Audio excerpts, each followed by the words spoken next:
Oke para sahabat sekalian, dimanapun Anda berada, salam jumpa kembali. Semoga Anda tetap dalam keadaan yang sehat, penuh sukacita di dalam Tuhan yang senantiasa mencintai kita tanpa batas. Akhir-akhir ini kita semua tahu bersama, menyimak bersama bagi betapa dahsyatnya kekuatan media, ya, dan juga kita semua tahu bersama fenomena yang terjadi di tengah-tengah kita saat ini. Apa yang terjadi dengan kita, dengan negara kita, kita semua tentu mengikuti dengan baik dari awal sampai dengan saat ini. Nah, hari ini saya punya seorang tamu spesial yang saya undang hanya untuk berbincang bersama, sekaligus kami ngopi bareng karena sehobi kami bisa ngopi. Nah, hari ini kami akan bicara satu dua hal mengenai apa yang sedang terjadi saat ini. Beliau yang saya undang hari ini adalah sahabat saya. Dia seorang pemerhati komunikasi massa. Itu luar biasa. Nah, kita akan mendengar sendiri apa pandangan beliau tentang fenomena yang sedang terjadi saat ini. Oke, kita langsung saja sapa beliau yang hadir di samping saya saat ini. Selamat pagi Pak Wawan. Selamat pagi. Apa kabar hari ini Pak Wawan? Sehat? Alhamdulillah baik Pak Herman. Alhamdulillah, puji Tuhan. Nah, hari ini kita ngopi ya Pak Wawan ya. Sambil kita bicara satu dan dua hal yang terjadi mengenai apa yang terjadi di depan mata kita. Pak Wawan, tadi saya menyebut Pak Wawan itu sebagai seorang pemerhati komunikasi massa. Apa yang bisa dijelaskan tentang title ini Pak Wawan? Kenapa saya sebut komunikasi massa itu untuk saat-saat ini sangat penting, Pak Herman. Dunia sudah semakin canggih, teknologi semakin melebar, dan setiap orang kena masalah komunikasi massa. Disinilah kita perlu memanfaatkan komunikasi massa dengan sebaik-baiknya untuk kepentingan apapun yang ada di kita. Boleh ideologi, boleh politik, boleh ekonomi, boleh keagamaan. Siapa yang memegang media, dia akan menguasai massa. Itu intinya komunikasi massa. Begitu Pak Herman. Luar biasa, Bang. Ini kekuatan media itu menjadi control of power, yang mengontrol kekuasaan. Nah, tadi menarik menyebut tentang bagaimana kekuatan media mempengaruhi sebuah pandangan hidup, termasuk politik, ekonomi, dan lain-lain. Pak Wawan sendiri melihat fenomena yang terjadi saat ini dengan pemberitaan-pemberitaan media di negara kita terutama. Apa yang Pak Wawan komentari dengan media-media seperti itu? Ya, terima kasih Pak Herman. Saya melihat untuk saat ini media online, terutama yang teks dan media televisi, itu cukup kuat. Memiliki daya tarik yang sangat kuat.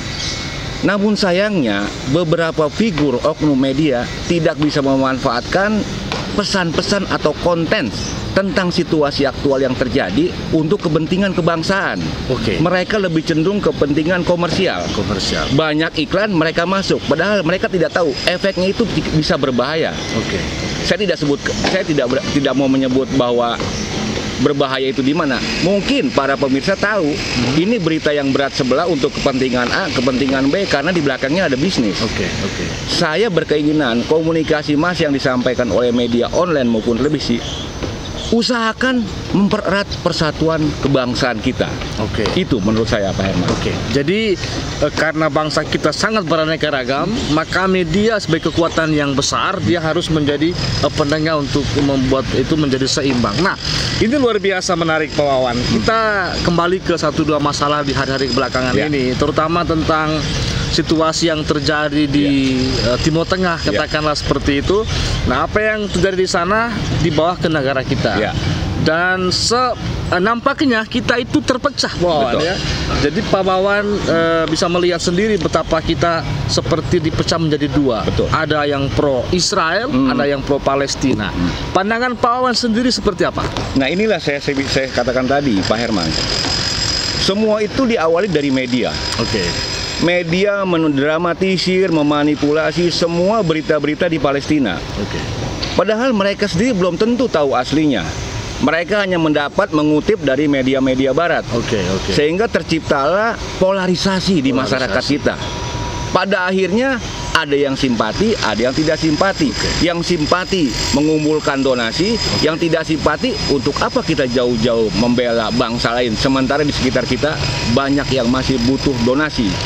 Itu titik lemah diawali dari pemberitaan. Masa langsung terima. Titik kelemahan kita adalah masa kita atau rakyat kita langsung terima saja, tidak kritis. Seperti jadi, itu. Netizen tidak kritis, Pak Wawan, tidak mungkin sumber kebenarannya belum terlalu valid, Betul. tapi dia menerima, oh ini media ngomongnya begini, Betul. jadi kita ikut seperti itu. Betul. Dan juga ikut menyebar ya. Iya. Nah, teman-teman semua, Pak Wawan ini juga seorang pegiat media. Dia punya beberapa channel YouTube yang sangat saya katakan punya paham kebangsaan yang luar biasa, sekaligus untuk memberikan semangat kepada kita semua. Nanti silakan saya akan kasih linknya, subscribe, like, komen, dan share channel YouTube Pak Wawan. Nah, beberapa media besar yang Pak Wawan juga pernah terjun ke sana, dan hari ini dia mencoba untuk merapikan katakanlah 1-2 pemberitaan yang dia bikin sendiri untuk menyeimbangkan apa yang sedang terjadi, termasuk ini fenomena sosial di sekitar kami yang tinggal bersama. Betul. Menurut Pak Wawan, apa yang Pak Wawan lihat dengan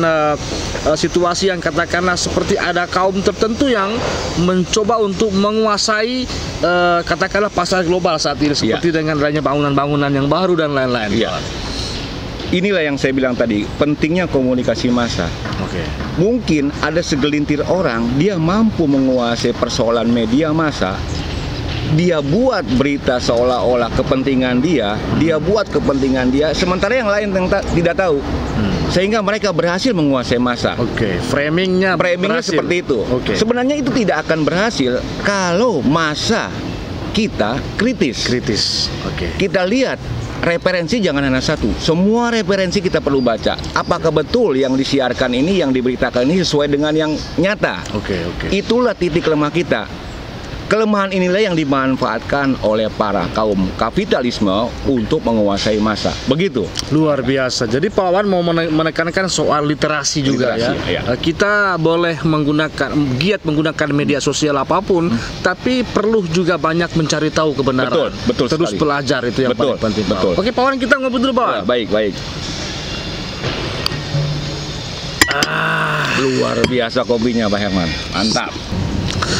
Oke, Pak Wawan, kita kembali ke satu poin yang tadi saya sedikit merasa penting. Itu adalah menyangkut katakanlah donasi ya. Ya, betul. Ada yang kemarin memang sangat keras dengan itu, mengatakan, oh ini donasi ini nggak murni untuk yang dibantu, katakanlah begitu, tapi ada unsur pribadi sendiri, katakanlah seperti itu. Nah, Pak Wawan melihat kira-kira dengan adanya seperti ini, apa yang Pak Wawan pesankan kepada masyarakat? Ya, terima kasih Pak Herman. Ini kebetulan sekali. Saya sangat tertarik dengan pertanyaan Pak Herman tadi, bahwa masalah donasi, masalah keumatan itu sangat-sangat penting saat ini harus dibahas. Oke.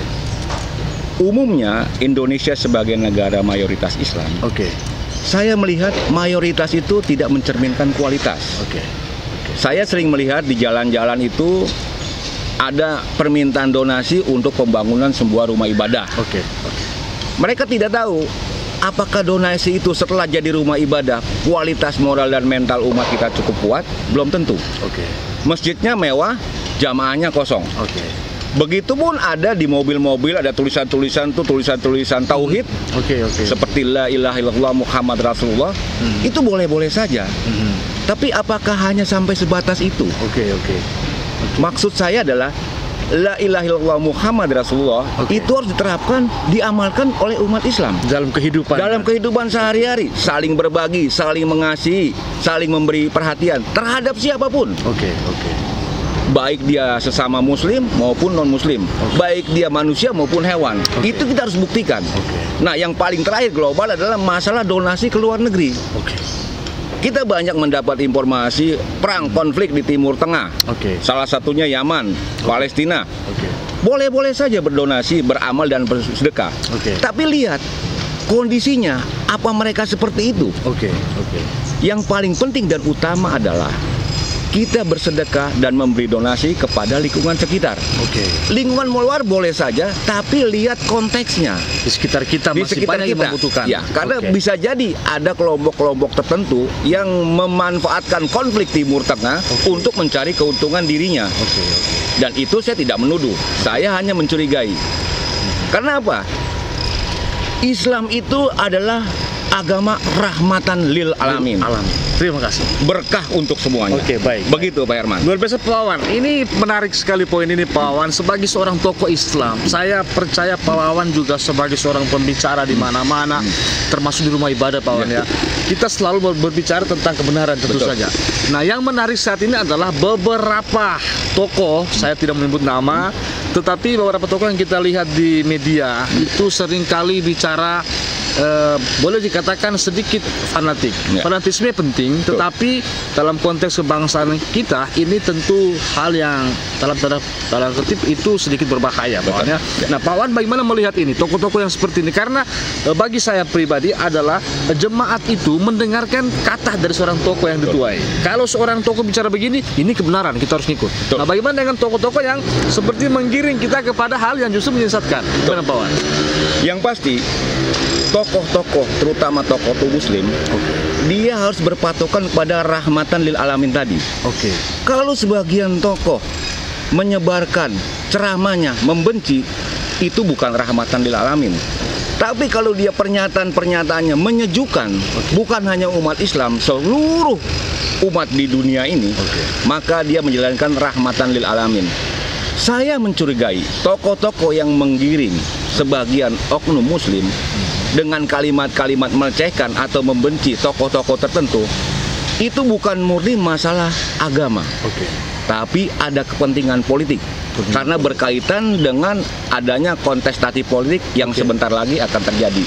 Jadi menurut saya, dimanapun umat Islam berada, di Indonesia maupun di seluruh dunia, ketika mendengarkan ceramah atau penyampaian pesan-pesan dari tokoh-tokoh tertentu, baik tokoh agama maupun politisi, kita tidak dengan mudah menerima begitu saja.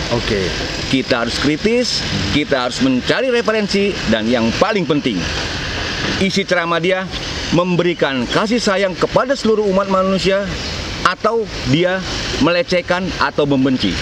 Tinggal di pilihan di kita. Kalau saya berpikir untuk memilih, saya akan memilih tokoh yang menyejukkan seluruh umat di bumi.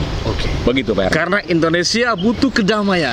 Kita sangat beraneka ragam dan ini sangat kaya. Kalau kita mensyukuri keberagaman ini tentu luar biasa. Tapi kalau hal-hal yang membuat kita seperti saling bermusuhan, ini yang perlu kita hindari Pak Wan ya. Buat saya, berbeda apapun, ekonomi, politik, sosial, agama, bukan masalah. Islam mengajarkan rahmatan lil alamin, dan kemungkinan saya yakin agama lain pun seperti itu. Kalau ini kita bisa pelihara, insya Allah Indonesia akan leading di masa depan. Gitu. Luar biasa Pak Wan. Terima kasih teman-teman semua. Ini obrolan yang sangat bermanfaat saya kira untuk menginspirasi semua dimanapun berada, bahwa hidup damai, hidup berdampingan itu yang paling penting. Dan yang paling utama adalah sikap kritis kita terhadap apapun yang diberitakan di media saat ini. Pak Wan, pesan terakhir dari Pak Wan untuk semua yang menonton video ini apa Pak Wan? Saya berharap semua teman-teman, apapun status Anda, susah, kaya, muslim, non-muslim, mari kita jaga kedamaian. Mari saling berbagi, mari saling mengasihi. Semoga kita menjadi umat terbaik di dunia. Amin. Salam damai Pak Wan. Damai itu indah. Sama seruput kopi. Alhamdulillah.